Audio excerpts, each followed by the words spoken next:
আসসালামু আলাইকুম। আজকে আমি আপনাদের তেলাপিয়া মাছের রেসিপি করে দেখাবো। কত বড় তেলাপিয়া মাছ নিয়ে নিয়েছি আমি। তো দেখুন গাইস কত বড় মাছটা। এই মাছটার আমি রেসিপি করে আজকে দেখাবো। মাছটাকে আমি কেটে নিব। তো দেখুন গাইস আমার কাটা হয়ে গেছে, পিস পিস করে কেটে ধুয়ে নিয়েছি। সব কটা মাছ তো আমি রান্না করব না, তো যতটা পরিমাণে রান্না করবো আমি সেই পিসগুলো নিয়ে নিয়েছি।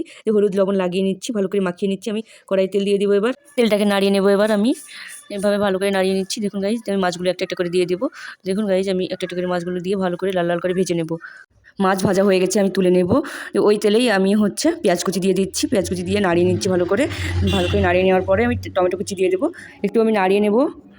পেঁয়াজ বাটা দিয়ে দেবো, দিয়ে নাড়িয়ে নিচ্ছি একটু। তারপরে দিয়ে দেবো আদা বাটা, জিরে বাটা আর লঙ্কা বাটা দিয়ে একসাথে নাড়িয়ে নেব। নাড়িয়ে নিচ্ছি। তারপরে দেখুন আমি হলুদ দিয়ে দিয়েছি পরিমাণ মতো, আর লবণ দিয়ে দিচ্ছি স্বাদ মতো। দিয়ে পানি দিয়ে নাড়িয়ে নিচ্ছি পরিমাণ মতো। আর একটু পানি দিয়ে দিলাম, দিয়ে ভালো করে কষিয়ে নেব। দেখুন গাইজ আমি পানি দিয়ে দিয়েছি, কষানো আমার হয়ে গেছে প্রায়। আমি এবার মাছগুলো দিয়ে দেবো একটা একটা করে। সব কটা মাছ আমার দেওয়া হয়ে গেছে, আমি নাড়িয়ে নিচ্ছি। দিয়ে ফুটে গেলে আমি তুলে নেব। দেখুন গাইজ ফুটে গেছে, আমি তুলে নিচ্ছি। তো এইভাবে রান্না করে দেখবেন, খুব ভালো লাগবে। কালারটা কত সুন্দর এসেছে। ভালো লাগলে লাইক কমেন্ট শেয়ার করতে ভুলবেন না।